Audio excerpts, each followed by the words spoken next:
prices go up. Excuse me, we haven't asked you to speak yet, please. Right? Okay. Go ahead, please. You won the White Go House ahead. in part. Go ahead, please. Mr. President, you are meeting Prime Minister Modi of India this Yes. afternoon.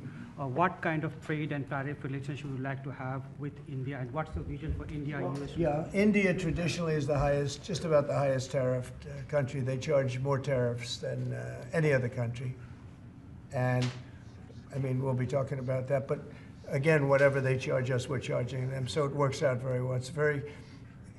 It's a beautiful, simple system.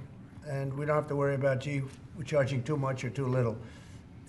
But traditionally, India is right at the top of the pack, pretty much.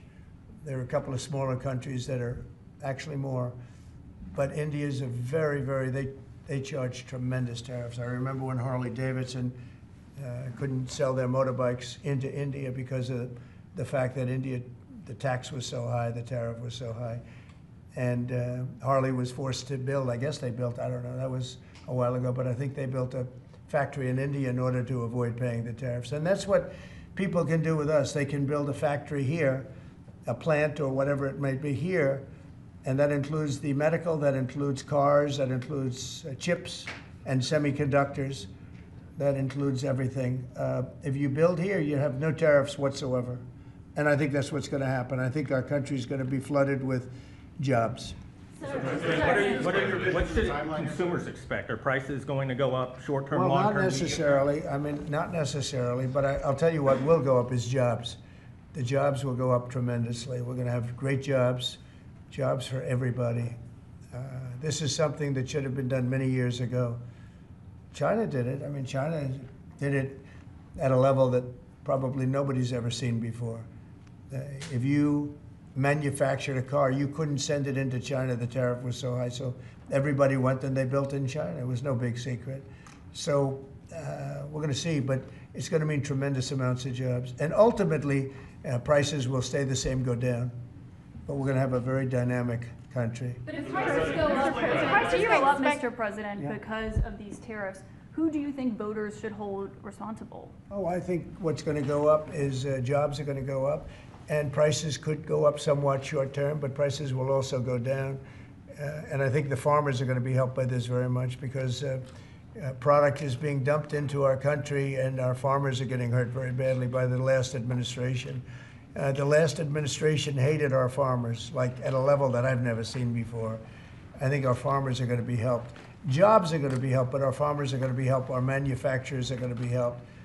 And again, if somebody wants to come in, including the car companies, if they want to come in and build car plants, they'll do it without tariffs, and therefore prices won't go up. There could be some short-term disturbance, but long-term, it's gonna make our country a fortune. So Americans should prepare for some short-term pain. No, you said that. I didn't say that. You know? Because if the prices go up, Let's see what happens. Nobody really knows what is going to happen other than we know that jobs are going to be produced at levels that we haven't seen before.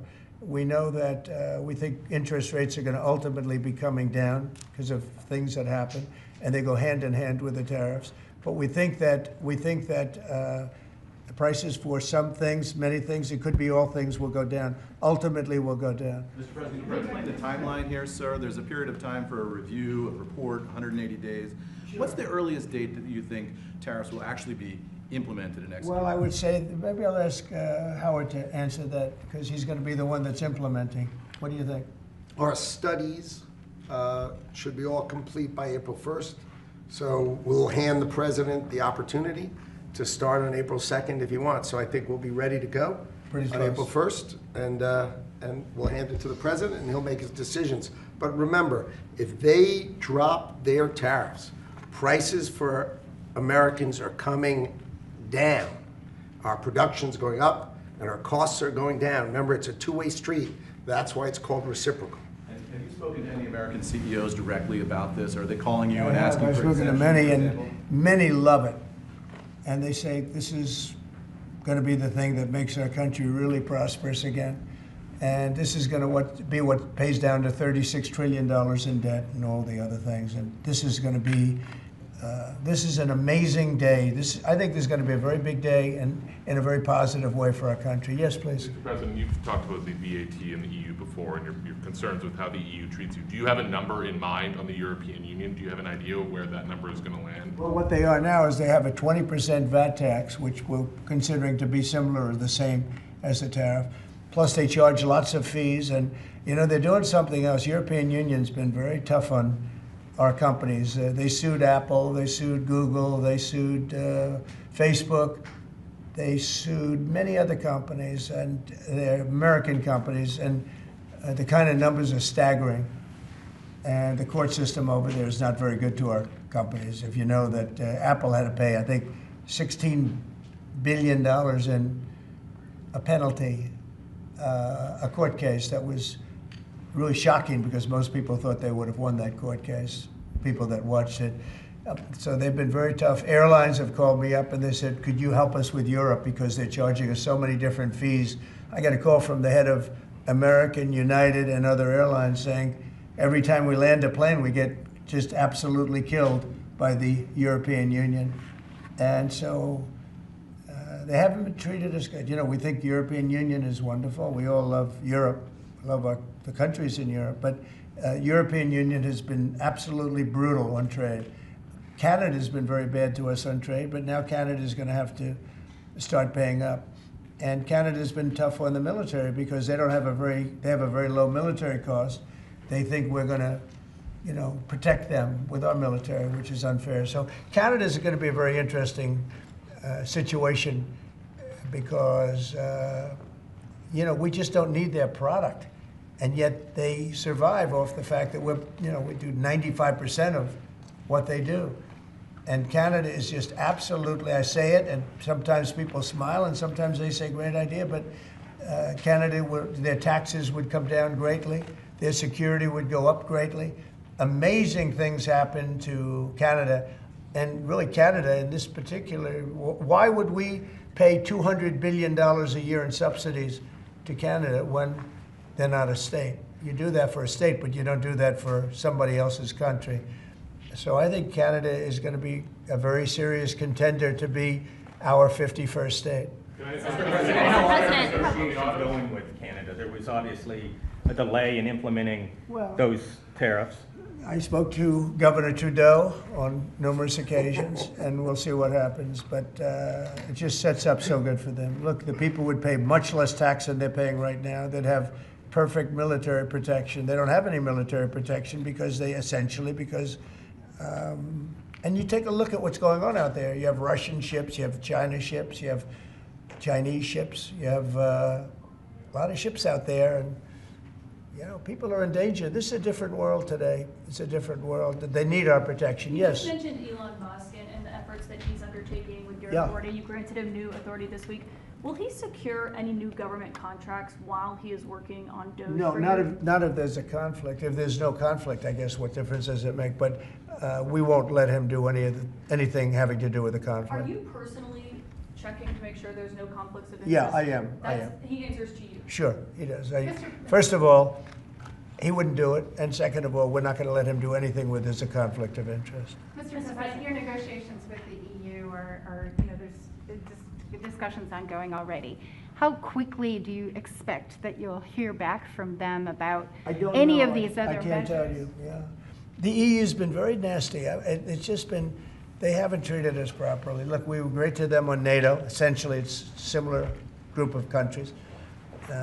When I came in, my first term, I raised their fees. I mean, they were not paying. We were paying for, in my opinion, almost all of NATO. And now, you know, I had the bad moment with the press where the press said, well, does this mean you won't protect them? And I said, I won't protect them if they're not paying. But because I said that, the Secretary General, as you know, said it was the greatest thing he's ever seen because the money came pouring in. But they don't treat us right on trade. They don't treat us right on the military either. I mean, if you look at Ukraine, we're in for probably $200 billion more than Europe. Why are we in for more than Europe? We're in for more than Europe. I mean, think of it, or NATO. I mean, let's call it NATO because Canada's in. By the way, Canada is just about the lowest payer also, you know, they shouldn't be. are just about the lowest payer in NATO, in addition to everything else. So Canada's really been taken advantage of. And if they had to pay just something modestly fair, they wouldn't be able to succeed as a country. And that's why I feel they have to become a state. Yes, ma'am. Thank you, Mr. President. Is it your expectation that partners will offer major concessions and that you actually don't end up applying those tariffs? No, I think that a lot of them will stay the same, and whatever they pay, I'll pay. I mean, we'll have a lot of them stay the same. I think some, look, I heard they, as an example, EU lowered their tax on cars down to the exact same amount. That they were much higher. They were approximately 5 times higher, and they lowered them down to the exact tax that we're charging. That took place like yesterday or the day before. Is that a correct statement? I think so, yeah. Do you expect any exemptions or waivers?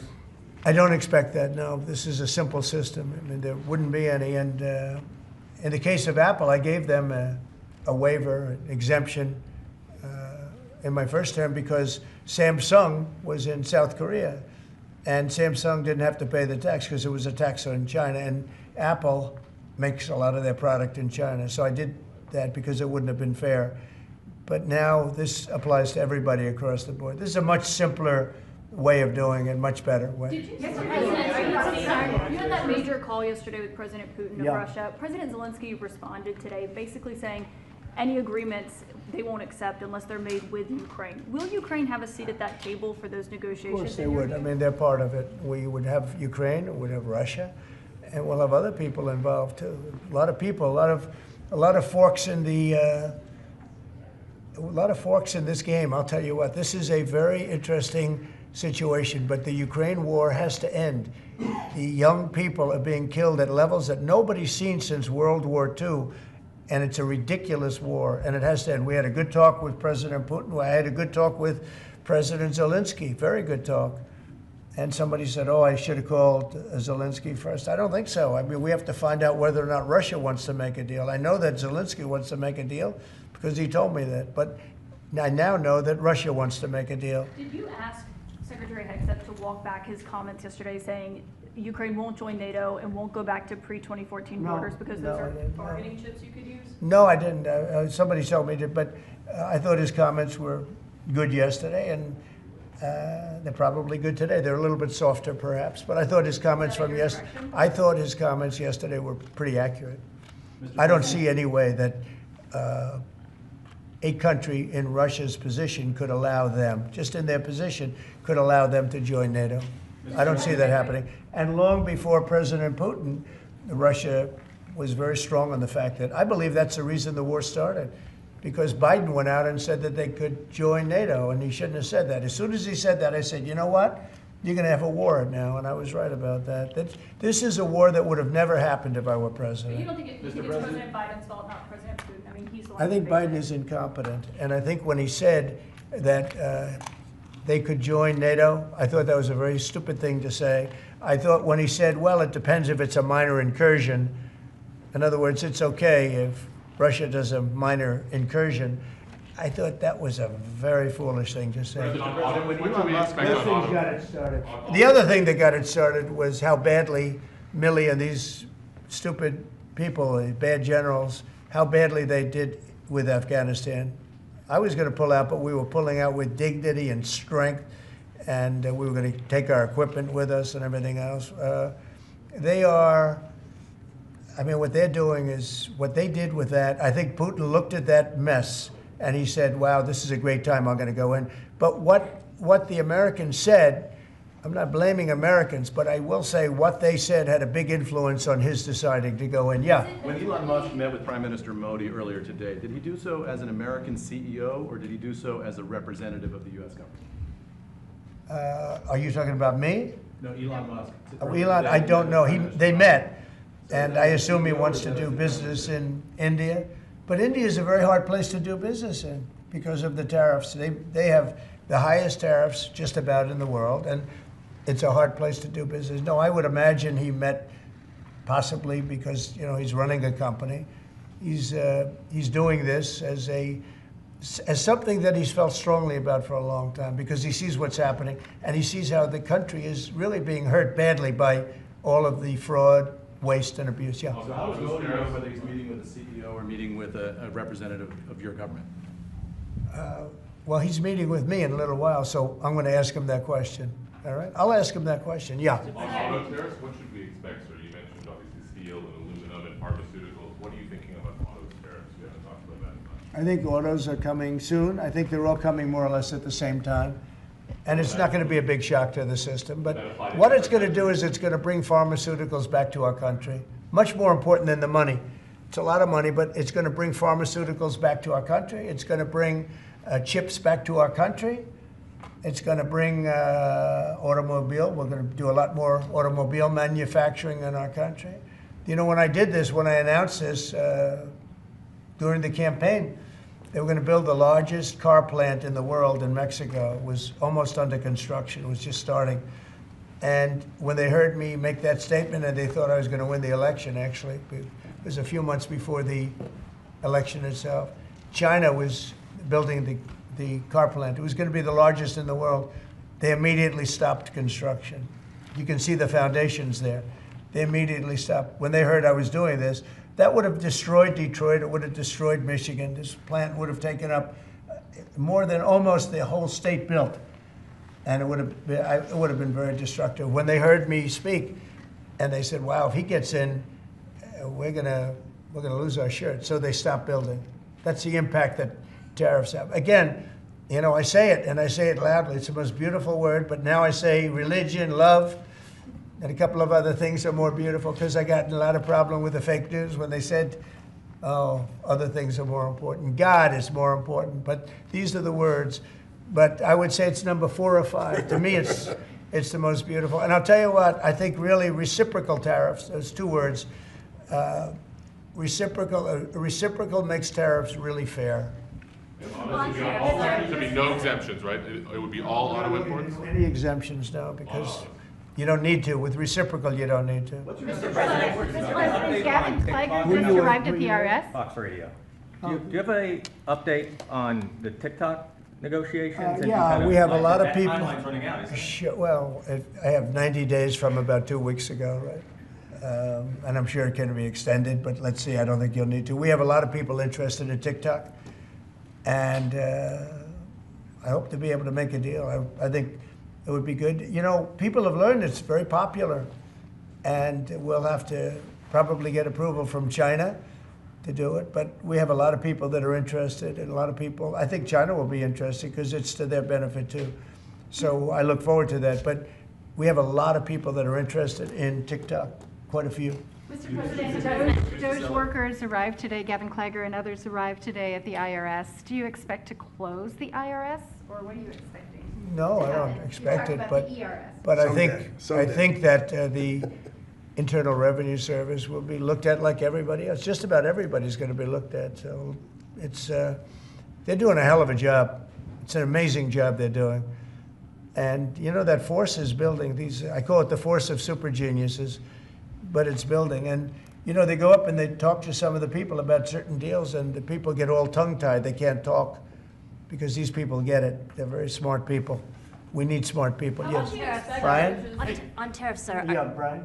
Yes, sir. Mr. President, I know that during the campaign, it was huge in Pennsylvania as far as bringing back manufacturing. Have you talked to any CEOs since the tariffs were announced on steel and aluminum? What's the feedback from those? They are in love with it. As you know, in Pennsylvania, U.S. Steel is through the roof. They're all through the roof. That's why I didn't want U.S. Steel to make a deal with Japan or anybody else. I think it's going to do great.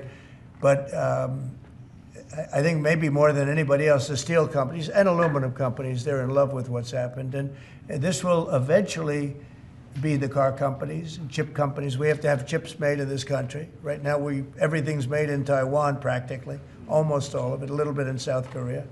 But everything, almost all of it is made in Taiwan.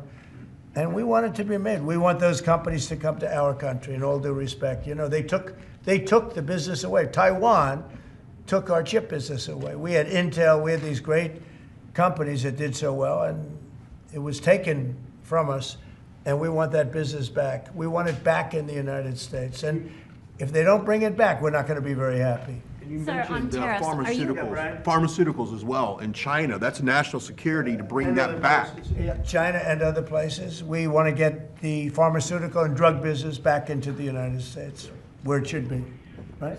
Sir, on tariffs, are you concerned that the countries that would be most affected, like India, would just shift their trading to China? No, I'm not concerned about anything, really. I mean, I'm just doing what's fair. This is a very fair thing. This should have been done a long time ago. I would have done it, but then COVID hit.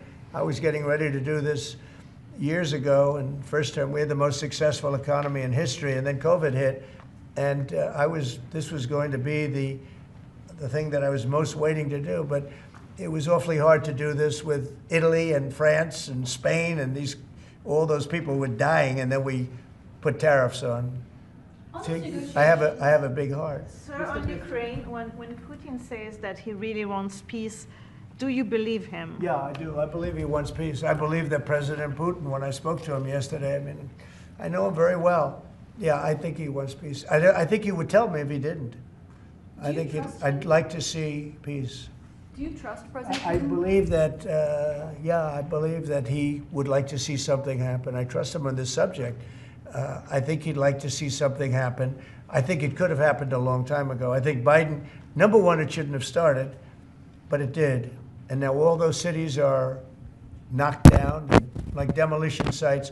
All those beautiful golden towers are knocked down. There's nothing going to replace them. But much more importantly, you lost millions of people. A lot of soldiers, but you lost millions of people. When they knocked down those cities, and they're all laying down on the side, they're laying down just in ashes and all crumbled up concrete. They literally look like a world-class demolition site. And many of them, almost all of them, but many of them, and this should have been done by Biden years ago. This should have never been allowed to happen. I know he's a friend of yours. But couldn't Putin just withdraw his He's a friend of today? CNN. That's why nobody watches CNN anymore, because they have no credibility. Okay, who else? Yes, please. Sir, if you can find a buyer in the United States for TikTok, do you think Xi Jinping will authorize the sale of it, or will I'm going to make it worthwhile for China to do it. I think so. I mean, I got to know TikTok because during the election, I ended up with 36% higher than my opponent with youth. Okay, that never happened before. That's always been a Democrat thing, youth. It became a Trump thing. And I think TikTok, I think Joe Rogan was a part of it. Some of the great people that I did interviews with were a part of it. But I think that TikTok was I think it was a big part. Look, as you know, we were up by 36% with youth. The Republican was never up with youth. And I focused on TikTok, and I found it to be amazing, actually, and very fair. And I think the image of TikTok is different than it was before the election. I think people saw it, and they view it as a positive, not a negative. I think it'll be to China's advantage to have the deal be made, yeah. How much money do you think you'll raise from tariffs on an annual basis? That's the most interesting question. I think it'll be a staggering amount. It will be the external, I call it the External Revenue Service. That was a name that was devised by a few of us, but I think it's going to be a staggering amount. We've heard it's the number 1 trillion floated in meetings with senators. Is that a number you've thought of? I don't know, but already the Senate's saying, well, wait a minute, they're looking at some of the numbers and they're saying, whoa, look, we want to, I say America first, I say make America great again. That's what we're doing.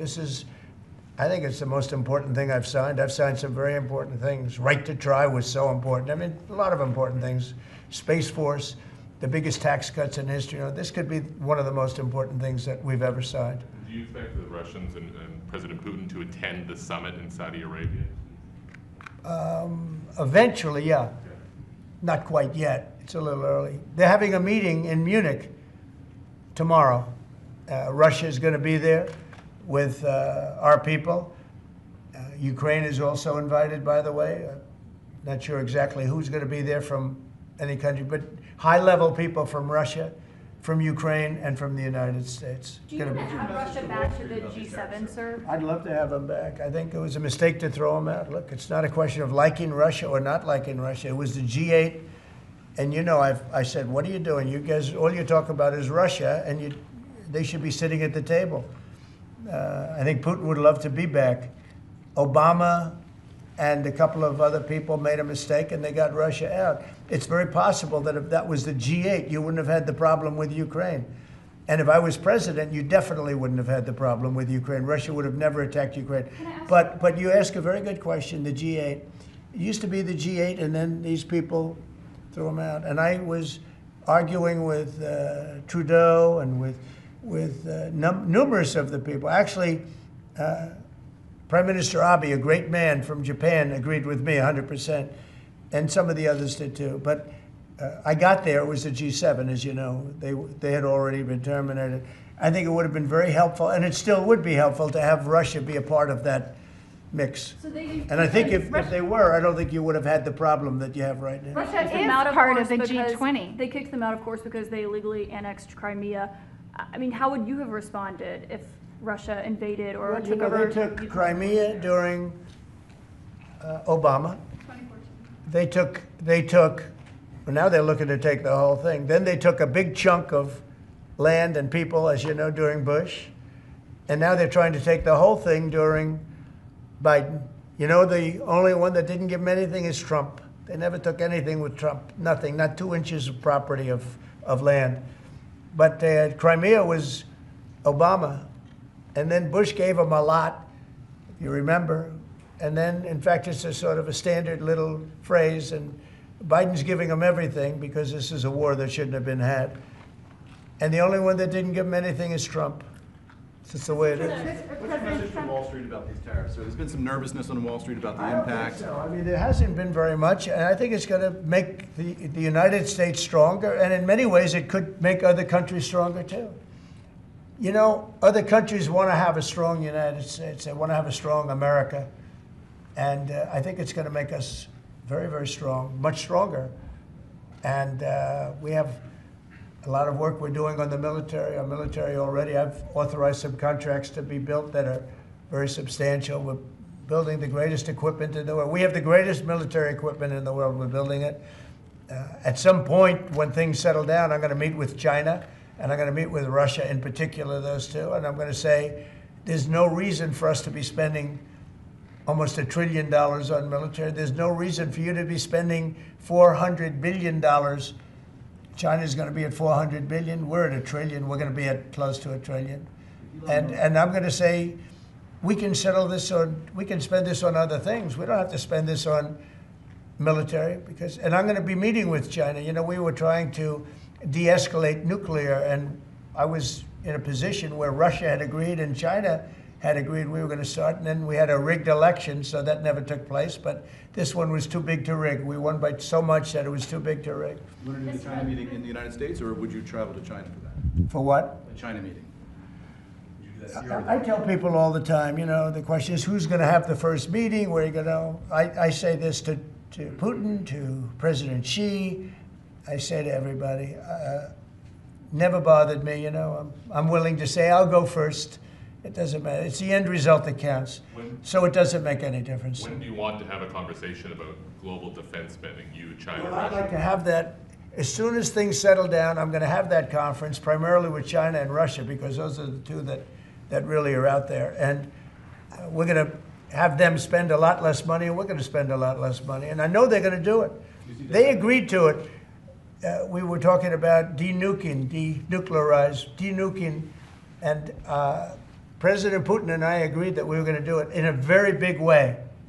There's no reason for us to be building brand new nuclear weapons. We already have so many you could destroy the world 50 times over, 100 times over. And here we are building new nuclear weapons, and they're building nuclear weapons, and China's building new nuclear weapons, and China's trying to catch up because, you know, they're very substantially behind, but within 5 or 6 years they'll be even. And we're all spending a lot of money that we could be spending on other things that are actually, hopefully, much more productive. Hopefully, there'll never be a time when we need those weapons. If there's ever a time when we need nuclear weapons, like the kind of weapons that we're building and that Russia has and that China has to a lesser extent, but will have, that's going to be a very sad day. That's going to be probably oblivion. Do you see that as separate conversations, or do you see one giant summit with you, Xi Jinping, and Vladimir Putin? Yeah, I could see that. let things calm down a little bit. You know, when I left, we had no Middle East problem. We had no Russia going into Ukraine. They never would have done it. Putin never would have done it. And I came back and we got like the whole world is blowing up. So when we straighten it all out, then I want to have one of the first meetings I want to have is with President Xi of China, President Putin of Russia. And I want to say, let's cut our military budget in half. And we can do that. And I think we'll be able to do it. If Elon Musk identifies wasteful spending in the Defense Department, defense contractors and the like, are you willing to go after that spending as well? We have to go waste, fraud, and abuse. Yeah, and we're doing that. Could we, I'm just wondering about your conversations on defense spending. Would you want to do that as a trilateral, or would you use the existing body that also already includes China and Russia, the G20? No, it's the people. It's President Putin, President Xi. I don't need bodies. I don't need anything. It's people. It's all about people. It's about relationship and people. And, I've had a good relationship with President Putin. I've had a good relationship with President Xi. It's about people. And I think when things straighten out, which I hope will be in the not too distant future, the meeting I want to have first is a meeting with China and a meeting with Russia on slowing down, stopping, and reducing nuclear weapons in particular, and also on not having to spend the kind of money we're all spending on weapons, military weapons generally. I think my question is, would you have those meetings separately with each of those leaders, or would you try to bring them all together? Both. You start off separately, and that's what was happening. I was dealing with President Putin. We had really an understanding where we were going to denuclearize. What a beautiful term that is, right? Denuclearize. What a great thing if we could do that. And we were going to, he really liked the idea, and so did I. And we had then called China, and China was very open to it. And then COVID hit, and then we had a rigged election. But now there was no rigged election. Now we have an election that was too big to rig. That's what my whole theme was, too big to rig. And they tried, but they didn't pull it off. Sir, as part of the reciprocal tariffs, would you also direct agencies to study the impact they would have on prices in the U.S.? No, there's nothing to study. There's nothing to study. It's going to go well. The United States is going to become a very, very strong economically country. Yeah. Mr. President, in the past you have spoken against BRICS. India is part of BRICS. Do you want to dismantle BRICS, or you want to US want to be part of it? I don't care, but BRICS was put there for a bad purpose, and most of those people they don't even want to talk about it now. They're afraid to talk about it because I told them if they want to play games with the dollar, then they're going to be hit with a 100% tariff the day they mention that they want to do it. And they will come back and say, we beg you not to do this. BRICS is dead since I mentioned that. BRICS died the minute I mentioned that. And I remember when Obama and Biden in particular, I guess he said that, they have us over a barrel. They don't have us over a barrel. We have them over a barrel.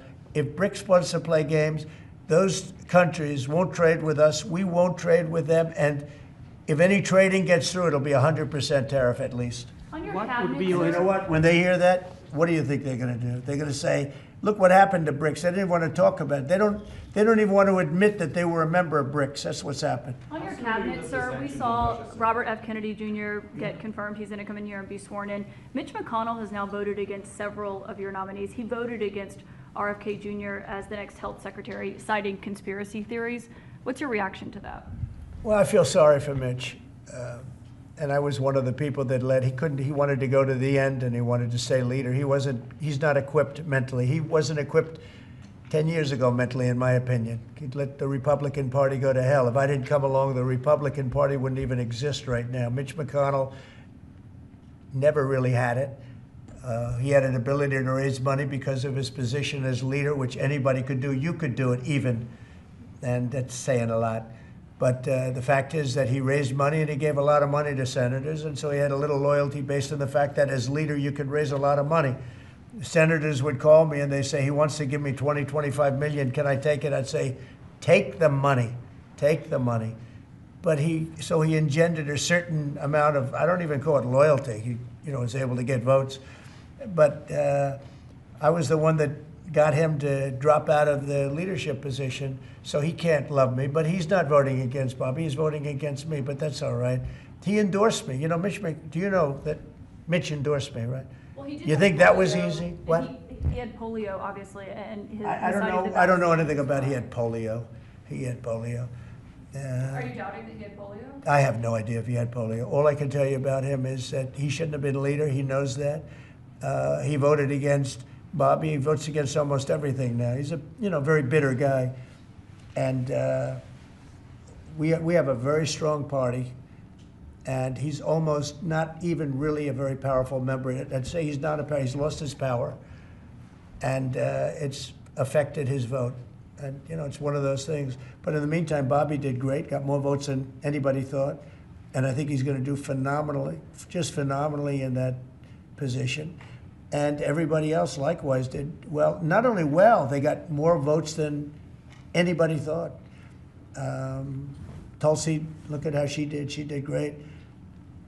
Marco got 99 votes. How about that? And Marco got 99 votes. And Marco, by the way, I have to tell you, Marco Rubio's done a fantastic job.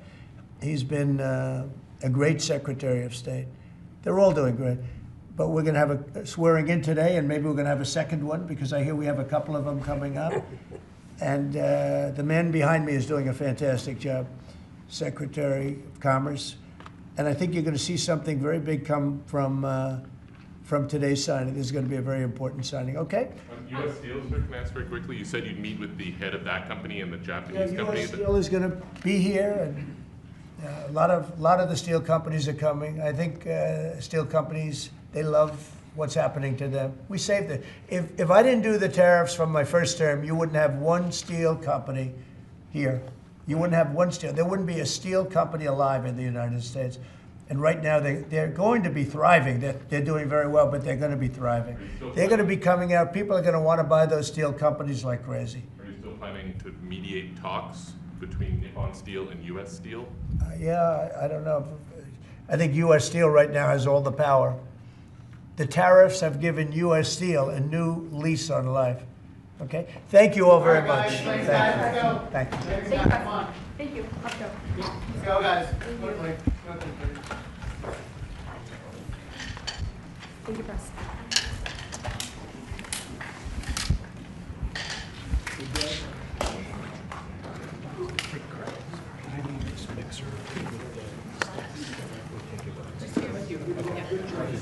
We can leave the stage, right? Okay.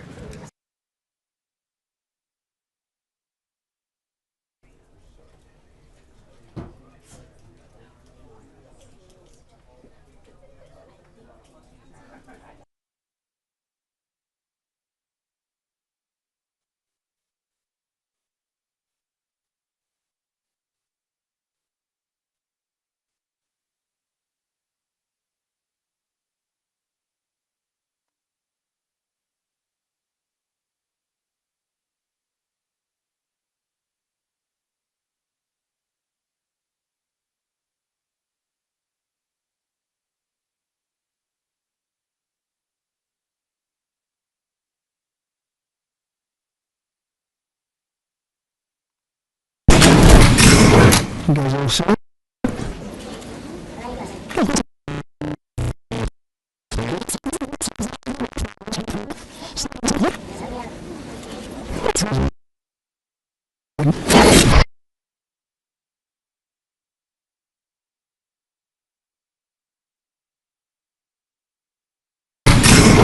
You guys all set? Good, thank you very much.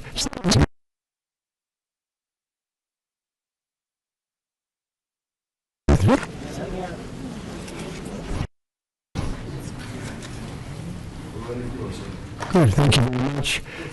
And thank you all for being here. And it's very exciting. It was a very exciting day for, we just had a big tariff meeting, reciprocal tariffs.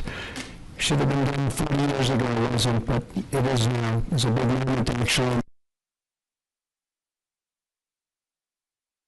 It's going to be a real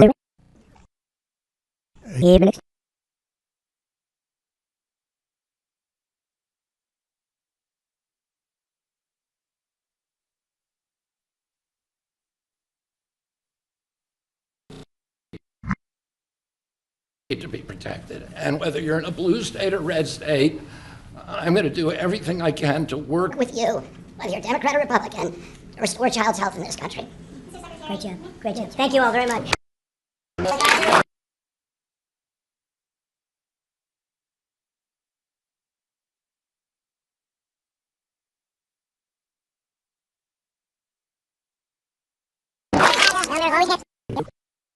Great job. Thank you all very much.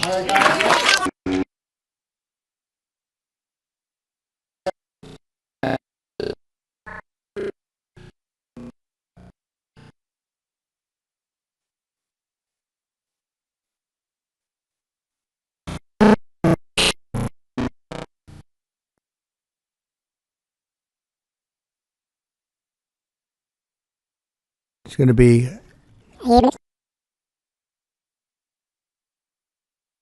to be a real honor for me to introduce Robert F. Kennedy Jr., take the oath of office and officially become. Years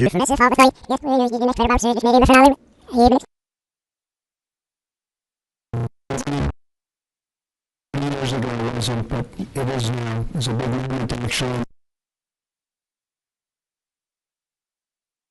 It's going to be.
Reciprocal tariffs should have been done 40 years ago, it wasn't, but it is now. It's a big moment to make sure. It's going to be a real honor for me to introduce Robert F. Kennedy Jr., take the oath of office and officially become our Secretary of Health and Human Services. Just as I promised last year, Bobby is going to lead a great national mission to make America healthy again. And he's going to do it. I think he's going to do things that will really make us very proud of this day. Like his father, Senator Robert F. Kennedy, and his uncle, President John F. Kennedy, Bobby has devoted much of his life to serving his fellow Americans in his campaign for president, and he was a very tough competitor. I did not like it at all. I said, let's get him on my side. But in his campaign for president in 2024, Bobby brought together a coalition of supporters across party lines, and he really worked very hard, and he had tremendous support, unbelievable support, and I think a lot of that support came my way when we decided to do a little merger, and it was really great, and it was very loyal, incredible people. They believe in him so strongly because he's a fierce advocate for the health of our children and for the values of free speech, democracy, and peace. And people are going to be very impressed, I have no doubt. I've known him a long time. He's been a friend of mine a long time. Perhaps most importantly, though, Bobby created a nationwide movement made up of millions and millions of mothers and fathers and young people and concerned citizens of every background who want to end and this horrible chronic disease crisis that exists in America. He's absolutely committed to getting dangerous chemicals out of our environment and out of our food supply and getting the American people the facts and the answers that we deserve. After years in which our public health system has squandered the trust of our citizens, and they really have. They don't trust us. They don't trust anybody, frankly. They've gone through hell. There's no better person to lead our campaign of historic reforms and restore faith in American health care.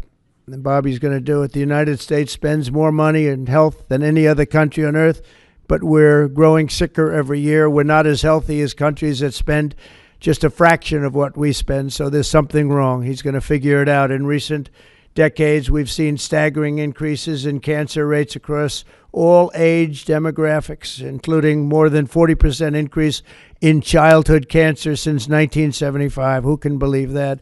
And an explosion in other chronic childhood illnesses. Not long ago, 1 in 10,000 people, children, had autism. Now it's 1 in 36. Think of that. 1 in 10,000. 1 in 10,000. Now it's 1 in 36. Who can believe that? There's something wrong. There's something wrong. And I think it's something that can be found out. In 2022, more than 40% of children had at least one chronic health condition, and today nearly 80% of young adults do not qualify for military service, in large part for health reasons. Think of that, 80%. Something is wrong, and that's why immediately after Bobby is sworn in, I will be signing an executive order establishing the President's Commission to Make America Healthy Again. We have some great people on that commission. Chaired by our new secretary, this groundbreaking commission will be charged with investigating what is causing the decades-long increase in chronic illness, reporting its findings, and delivering an action plan to the American people. And it's going to be a plan that people are really waiting to hear. Bobby, I want to thank you. You've gone through a lot. It's taken great courage. You've been amazing, actually. I'd call him and say, you're going to be okay.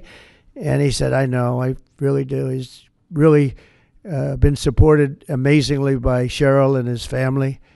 And it was very tough. It was a very nasty group of people that were after him, but he was tougher and he was smarter than they are. And that's why he's here today. There are very few people that could have withstood the assault, but he was able to. So I just want to congratulate you, and we have a very special person here to swear you in, a man that I think has done just, I think he's just an amazing man.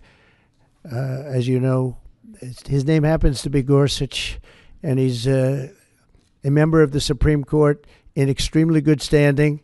He's highly respected by everybody. And I didn't know, are you two friends or something? Or did this just happen to be the justice? Did this just happen to be the luck of the draw? What happened? I reached out to him. Did you reach out? Well, you reached out to a very good man. So please, if you would, thank you very much.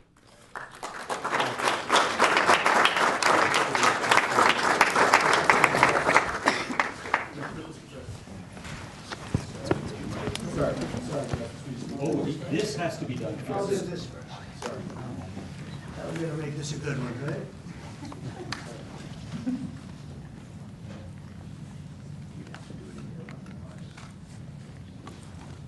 Yeah, it's good so far.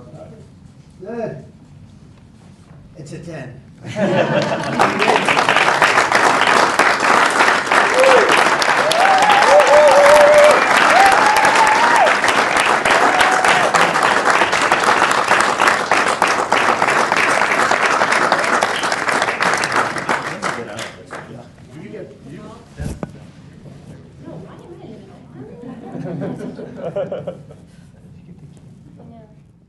Go in there. Get the kid in there. Go in there. Get the kid.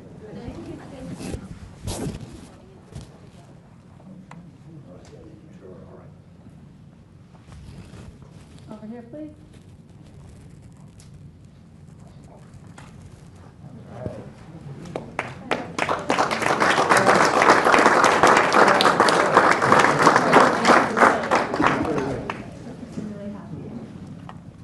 Would all the family like to join?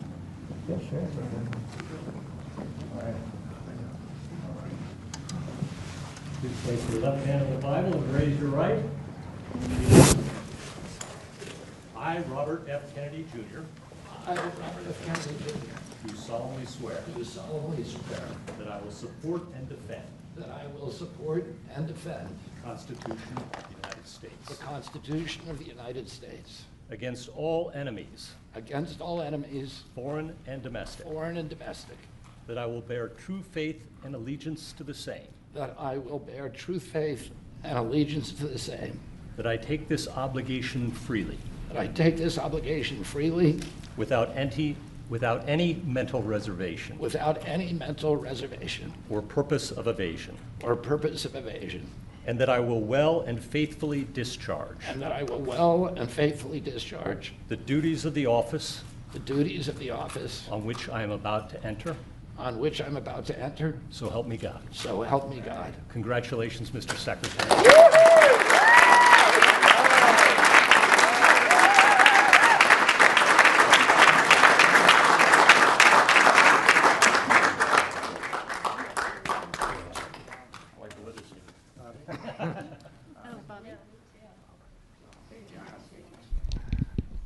I want to begin by thanking President Trump for giving me this extraordinary opportunity, and I want to introduce my family and thank them for being here.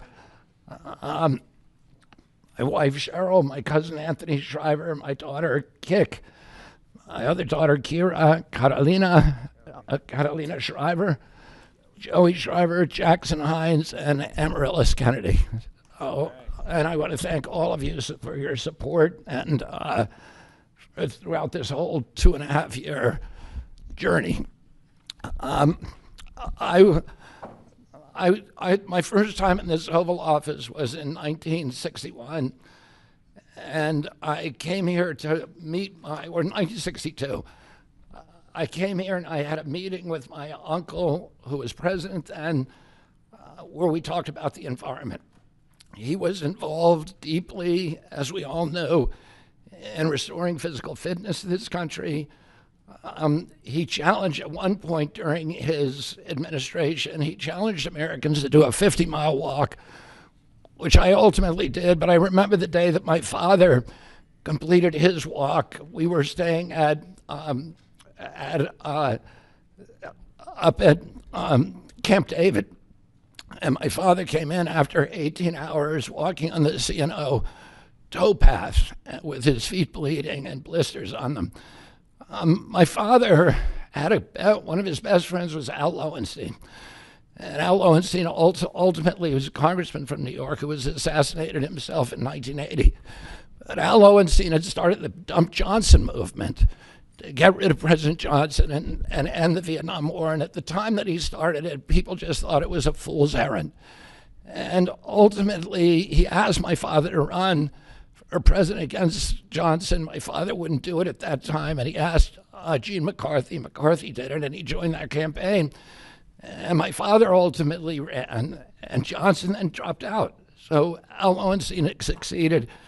And although Al Lowenstein was on the other side now, running against my father with Gene McCarthy, my father wrote him a note, a quote from Emerson, where he said, "If a single man plant himself firmly on his own ideal and there abide, the whole wide world will come around to him. For 20 years, I've gotten up every morning on my knees and prayed that God would put me in a position where I can end the childhood chronic disease epidemic in this country. On August 23rd of last year, God sent me President Trump. And he gave me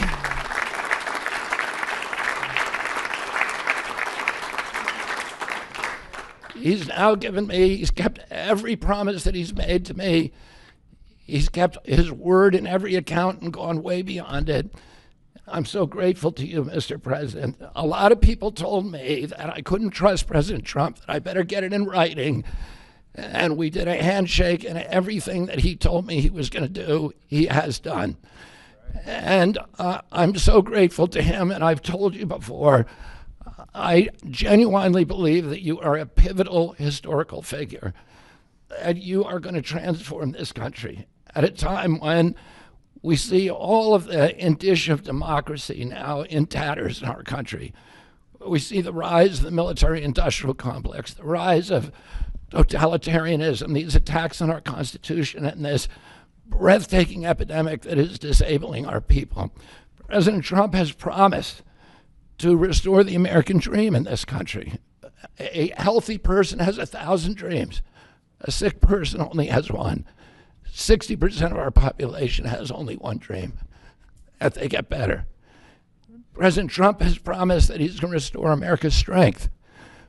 But we can't be a strong nation if we have a weak citizenry. If people are sick, 60% of our people are sick, 77%, as President Trump mentioned, of our children cannot qualify for military service. And we need a man on a white horse now. We need somebody who is willing to come in and has the spine and the guts and the strength to challenge orthodoxies, to stand in the way of vested interests, and to break institutions that have turned against our democracy. President Trump has shown again and again that he is that hero. And most recently, I greatly appreciate it, and I called you the day that you announced the termination of USAID. My uncle started USAID in 1961 for humanitarian purposes, to put our country on the side of the poor. It has been captured by the military-industrial complex. It has become a sinister propagator of totalitarianism and war across the globe. And very few people understand how sinister this agency really is. And President Trump saw that, and he stood up to it with a masterstroke. And we want to do the same thing with the institutions that are stealing the health of our children. We need a revolutionary figure, and you are that figure, and I'm very grateful for you for giving me this opportunity. I want to recognize some of the allies that I've had in this battle for a long time: Senator Rand Paul, Senator Ron Johnson, Senator Roger Marshall, Marjorie Taylor Greene, and Buddy Carter, who've all been champions of the MAHA agenda before I even came along. I'm very grateful for you for standing strong. Thank you very much, President Trump.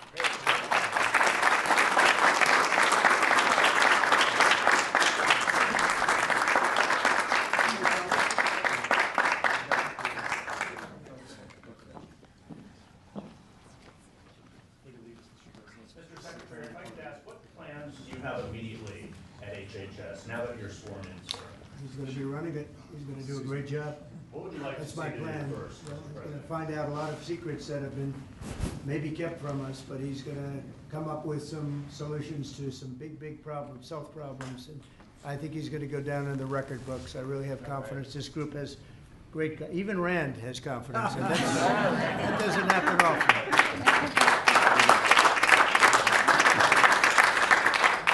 Thank you. Good luck. Good If I luck. could ask you, Mr. Secretary, do you plan to fire anyone immediately, or what are your plans on day one, which I guess is today? Our plans are radical transparency and returning gold standard science to NIH, to FDA, and CDC, to ending the corruption, ending the corporate capture of those agencies, getting rid of the people on those panels that have conflicts of interest. we can do unadored and unimpeded science rather than the kind of product that is coming out of those agencies today. Mr. Secretary, may I ask, how do you address concerns that some Americans may have about your stance on vaccines? When people actually hear what I think about vaccines, which is common sense, which is vaccines should be tested, they should be safe, everybody should have informed consent, people are reacting because they hear things about me that aren't true. They hear characterizations of things that I've said that are simply not true. When they hear what I have to say actually about vaccines, everybody supports it. Mr. Kennedy, Kara Castronovo from Lindell TV. What's your message to Democrats in the Senate that fought so hard to keep you from taking this position? And congratulations, by the way. President Trump has promised me the president for all Americans, and he has said to me that he understands that there's no such thing as Republican children or Democratic children. All of our children need to be protected, and whether you're in a blue state or red state, I'm going to do everything I can to work with you, whether you're Democrat or Republican, to restore child's health in this country. Mr. Secretary. Great job. Great job. Thank you all very much. All right, guys.